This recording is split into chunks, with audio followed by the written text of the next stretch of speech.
What is up, my fellow Chibits? Today, I'm here to bring you a Tokyo Ghoul discussion slash fury video.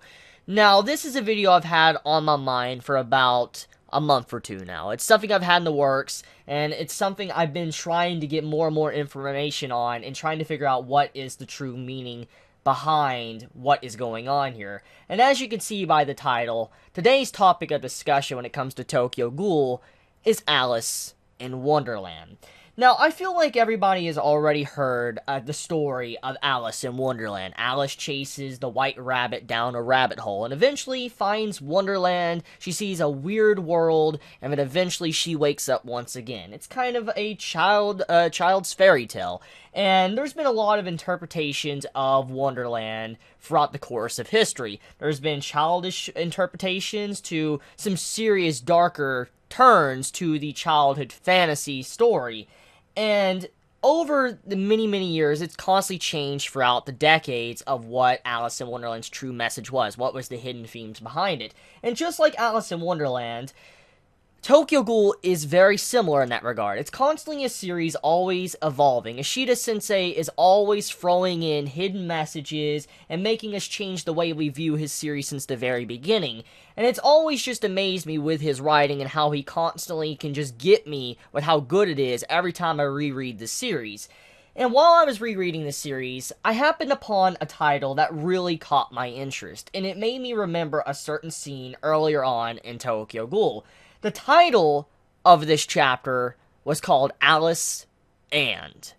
Now, this chapter title, which actually blew me away because I did not expect to see a chapter actually called this, the chapter focuses around Kuzin was giving Eto over to Noro, and then the end of the chapter concludes with Kaneki stating towards Eto, "Why must I save trash like you?" And as we know with this chapter, it's like when Kaneki first awakes to this world. He has realized the truth. He's finally acting what he should always been like. It's like his true persona kind of finally came out. Like all the information he's been like locked up inside of him, he's finally released it all out into the world can see. And that's kind of the Kaneki that was depicted in chapter 55. But along with this chapter, there was a sadder scene as well, and that was the death of Shirazu.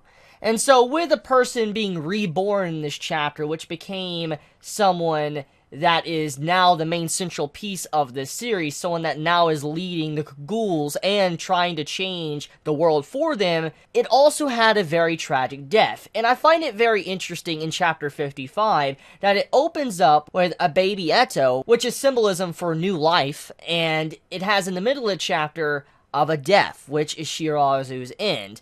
But then you can also symbolize Kaneki and his character in this chapter as someone that has been reborn, someone that has now seen the truth and he knows everything about his past to what is really going on. He's accepted everything. And that's kind of what was going on in this chapter. And when I was looking at the title Alice and, I remembered something from the past. I remembered a certain conversation that was made with Amon and Donato back in earlier Tokyo Ghoul Part 1, which was on chapter 83 titled Father. This was the first chapter that we really got introduced to Donato and actually found out his overall connection with Amon. And we learned quite a bit from this interaction in this chapter between Amon and Donato. For one, Donato, he was the foster father of Amon, and also Amon still carries his cross on him to this day in this chapter because he wants to repent for all the deeds he did in the past, all the sins he committed. And later on in Tokyo Ghoul Part 2, as we know, Amon was playing along with Donato the entire time. He was in the basement and he was constantly cutting up children from what we could assume from little glimpses of his past we got in the recent chapters of Tokyo Ghoul Re. So there's a lot of reason to why Amon would want to repent for the sins he's committed, because he realizes what he did was wrong and it was inhumane for what he was doing, and he realizes how disgusting it was. However, though, amongst this entire conversation, the chapter you don't really get much out of it besides knowing that these two have a very complicated relationship. For one, Donato, he's someone that is a ghoul locked up in prison, and pretty much Donato thinks his son has come to visit him. The final words of advice that Donato gave his son, and we do know later on in Tokyo Ghoul Re that Donato does care deeply for Amon. He truly does love Amon. Even if it's twisted, he still does care about him. And so this advice, most likely, we can take and say that this is true advice like a father would give their son, or someone that you would care about, you would give advice to. And so when he says, instead of the white rabbit, pursue Alice. And instantly, if you've ever heard about Alice in Wonderland, you'll make the connection with these words alone. You'll be like, oh shit, white rabbit, pursue Alice. Alice, chased, the white rabbit down the rabbit hole, eventually discovered Wonderland. But look at the words that Donato says here. Instead of the white rabbit, pursue Alice. The destination is the same. Now, this is something that I honestly have been thinking over constantly for the past couple months, because I've been wanting to think about what could this mean. Why would Donato tell Amon something so cryptic? And it's something that obviously probably holds a lot of weight in the story. If we know Ishida by now, we know this man has a lot of deeper meaning with certain little lines that stand out, but it doesn't seem like much, but it does stand out, and eventually down the road we'll find out it's fucking really important. And I feel like this overall message or advice from Donato is for us right now, but also for whatever path Amon is going to go down, but also the path he's still going down at this time because of the recent events of Tokyo Ghoul Re. So let's discuss what I think this message is. Instead of the white rabbit, pursue Alice. Many that see this might speculate that the white rabbit is Toka. As you remember, earlier on in Tokyo Ghoul, and throughout Tokyo Ghoul, not just part 1 but part 2, the Toka's family is symbolized as the rabbits, or the rabbit family, pretty much. And as we know, Toka and also Toka's brother, Ayato, they don rabbit mask. A black rabbit mask and a white rabbit mask. Toka is the white rabbited mask. And when he says instead of the white rabbit, pursue Alice, many most likely form a speculation that this might mean Toka. For instance, instead of chasing Toka, pursue Alice, which many might assume Alice might reference Kaneki, which they're not really off from that interpretation of, pursuing Alice might mean Kaneki. However, when he says instead of the white rabbit, it does not, however, mean Toka. It means something much more vague, but also something so much more important to the grand scheme of Tokyo Ghoul that honestly, when we were reading this chapter, we were completely unaware of what the real goal of Tokyo Ghoul was going to be. And let's just talk about this, okay? Alice in Wonderland is a story to where many might symbolize Alice being in a state of madness. She is completely crazy. She is someone that sees things. She's someone that is in a dreamlike state, and she is the only one that can enter this world. And what is a character throughout Tokyo Ghoul that's been the only one to really, from at this point in the series of Chapter 83 of Tokyo Ghoul, okay? Chapter 83 of Tokyo Ghoul Part 1, what was the only character that's really stepped into this world from our point of view, or in a world that seems like Wonderland, or something completely out of this world that no one ever thought was possible? You might be able to think of Kaneki. He was someone that was between both worlds, ghoul and human alike. He was able to see both sides of this world.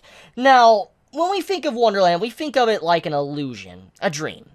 And in this case, I feel like Wonderland in this series isn't necessarily an illusion that you're chasing, but actually the entire world is already in Wonderland. Instead of pursuing the white rabbit and pursue Alice instead, he's actually not saying pursue the white rabbit to Wonderland, pursue to the truth of the world. Wonderland is the world they're currently living in. So let's flip the entire chessboard on this interpretation, since as we know, the world Wonderland is fake, while we know that, Alice is the real version of this world, and she's the only real central piece we know is real, while Wonderland is fake, and so is the White Rabbit.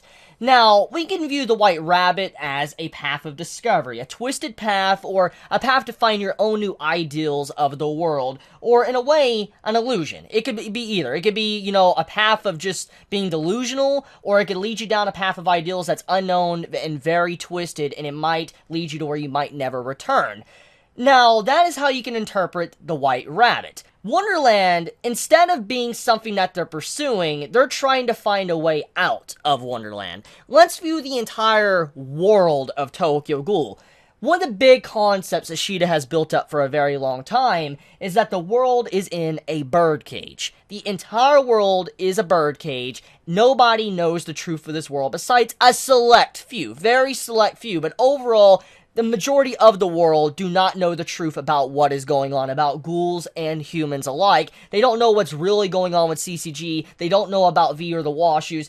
Nobody really knows the truth at all. And if everyone did know the truth, this illusion would be shattered, which is Wonderland. Wonderland would cease to exist. And so in this case, I feel like Ishida is doing the opposite meaning. He wants to shatter Wonderland, and he wants to make sure the world can see what the world truly is. So when he's saying, instead of pursuing the White Rabbit and pursue Alice, he wants Amon to chase after Kaneki, because Kaneki is also down the same path. Let's view the next word. As he says, the destination is the same. So regardless of whatever you choose to pursue the White Rabbit or pursue, Alice, but there is a catch here.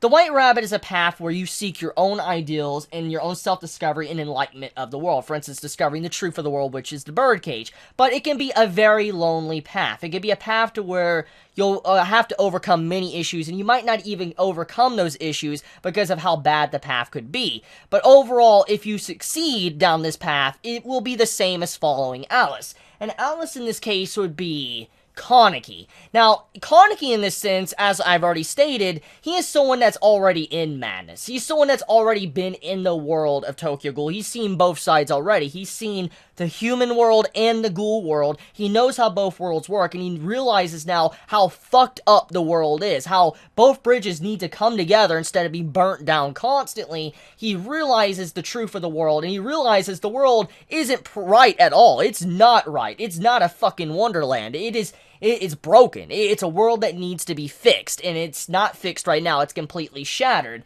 And so, when Donato states, follow Alice, he says, follow Kaneki.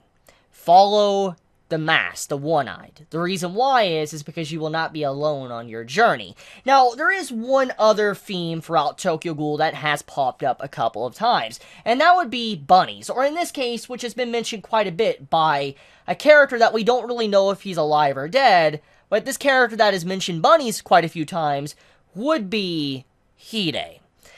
Hide recently popped up in Tokyo Ghoul Re inside of Kaneki's mind when Kaneki finally realized everything, and he accepted everything for what it was, but also he realized he needed to live on, and he finally came to the conclusion that he needs to live. And in his mind, he said he was very lonely.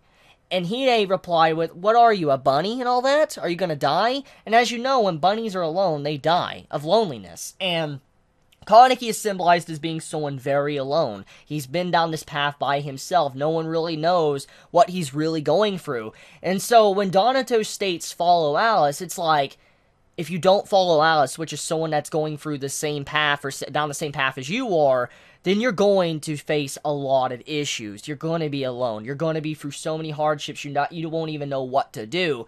And so Amon went down the same path as Kaneki by himself, just like how Kaneki kind of went down the path by himself to self-discovery. Even though he had helping hands here and there, overall, he was still by himself because he was the only one that could truly understand both sides of what was going on. And now that Amon has stepped into the ghoul world, he now is under the same path and the same realization that Kaneki has learned such a long time ago.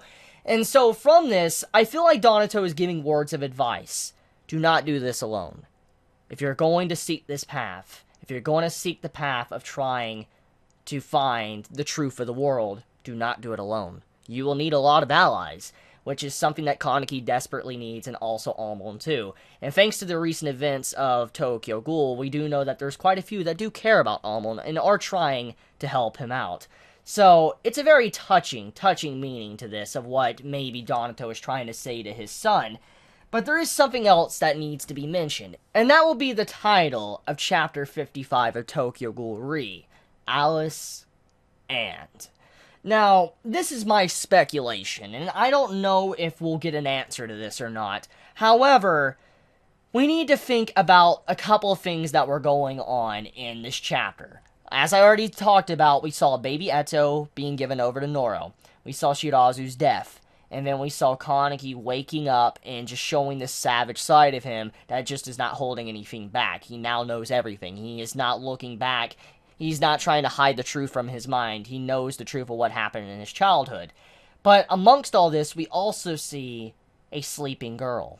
This girl that is overcome by a disease. ROS disease. A disease to when a lot of RC cells build up in a human body. And it's like a cancer-like structure that forms and kills the person. And at this time, we're only aware of this one girl, Shirazu's sister, that has experienced this disease. And once again, with the story of Alice in Wonderland, as we know in the story, Alice can either be interpreted as she's in madness, and she's just crazy, or she's asleep and having a dream. In this case, I feel like Ishida opted in for the possibility of a sleeping girl. In this case, Alice N also has meaning to Shirazu's sister that is asleep. And right now, she doesn't even know what is going on. She's unaware of how the world is currently working because she is in a dreamlike state. She is not in this Wonderland. She is actually out. And she is doing her own thing inside her own world, inside of her mind. So, I feel like there's other ways to view the title Alice Ann towards Shirazu's sister. But another way, too, is looking at the title and how it is unfinished. Alice Ann. What is the title of the book? Alice and Wonderland.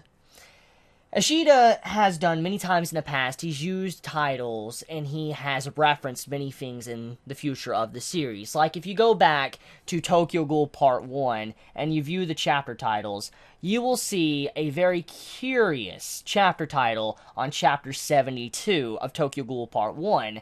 It's called Halfway. And many already are very aware of this because, you know, many have talked about it many times in the past. And even I have talked about it in the earlier reviews of Tokyo Ghoul many years ago. However, if you're still unaware of this and you didn't know at all, Chapter 72 of Tokyo Ghoul, Part 1, titled Halfway, was actually halfway throughout Part 1 of Tokyo Ghoul. Because the actual series of Tokyo Ghoul ends, Part 1 ends in another 72 to 73 chapters. So, pretty much, Ishida nailed it right then and there with the chapter title called Halfway, which is just very shocking to show how much Ishida has prepared for the conclusion of Part 1. And as we're fully aware, Ishida has had things prepared since Chapter 1, thanks to Furuta's reveal in Tokyo Ghoul. So, with the chapter being called Halfway in Part 1, and that was just halfway for Part 1, and then it concluded after another 72 chapters, we can only assume that the chapter called Alice Ann will eventually get finished, and we will eventually see a chapter called Wonderland. Now, I don't know exactly what Wonderland is going to be or what the chapter is going to be about, but I'm willing to bet it's going to have a lot of meaning because that's the final part of the title, unless Ishida wants to get into the sequel, which is Into the Looking Glass. So, regardless of that, whatever chapter in the future that's going to be called Wonderland, that is probably going to be a very dark chapter. Something that is going to really just scare all of us. Maybe it might be a chapter to where the entire world learns the truth about what world they live in and how they're living in Wonderland, and they're living in an illusion. Maybe something like that's going to happen if Ishida ever makes a title called Wonderland, which I'm assuming he's going to, since he called a chapter called Alice Ann, and he clearly remembers his themes with Alice in Wonderland from Part 1 and now is using it in Part 2. So yeah, that's about it. That's just my discussion video on this. I mean, when it comes to also another thing I would like to add earlier on what I said, as we know, Danto's able to clone himself. He's able to make copies of himself. So there is a very likely possibility while he was in prison, he had clones on the outside gathering all this information that he had throughout Tokyo Ghoul. And so it makes it very possible to why he would know about Kaneki and why he would reference Kaneki in the first place as Alice, because he was already very aware of who Kaneki or what Kaneki was, because he has all these connections to the clowns, but also because he can clone himself, copy himself into another person. So overall, it makes sense how he would know this, but also why he would treat Sasaki Heisei so nicely in Part 2 of Tokyo Ghoul, because he knew Amon and Kaneki were kind of, even though they were like nemesis overall, they understood each other. Even though they were on the opposite side, one was, you know, an investigator and one was a ghoul, they kind of had a mutual understanding, and Amon viewed Kaneki as someone else besides just a ghoul. And so, I feel like Donato knew this, and that's why he trusted Kaneki and why he cared about Kaneki in some way, because Amon respected him. So that's about it. I want to conclude this video here. Let me know your honest thoughts in the comments below. I'm very sorry for the long-winded video. I know this video might not have been as interesting as everything else because, I mean, I didn't have my face in there or whatever. I just probably showed pictures and stuff and probably a lot of the same picture. Please forgive me and all that, but I mean, I felt like I just needed to, discuss this while looking at the different pictures on screen and stuff and showing you. It's something I've been thinking about a lot for the past couple months, so I felt like I needed to put, like, a lot of effort into this video, and so, yeah. You all have a wonderful day or night wherever you live. Please be safe. Chibi out.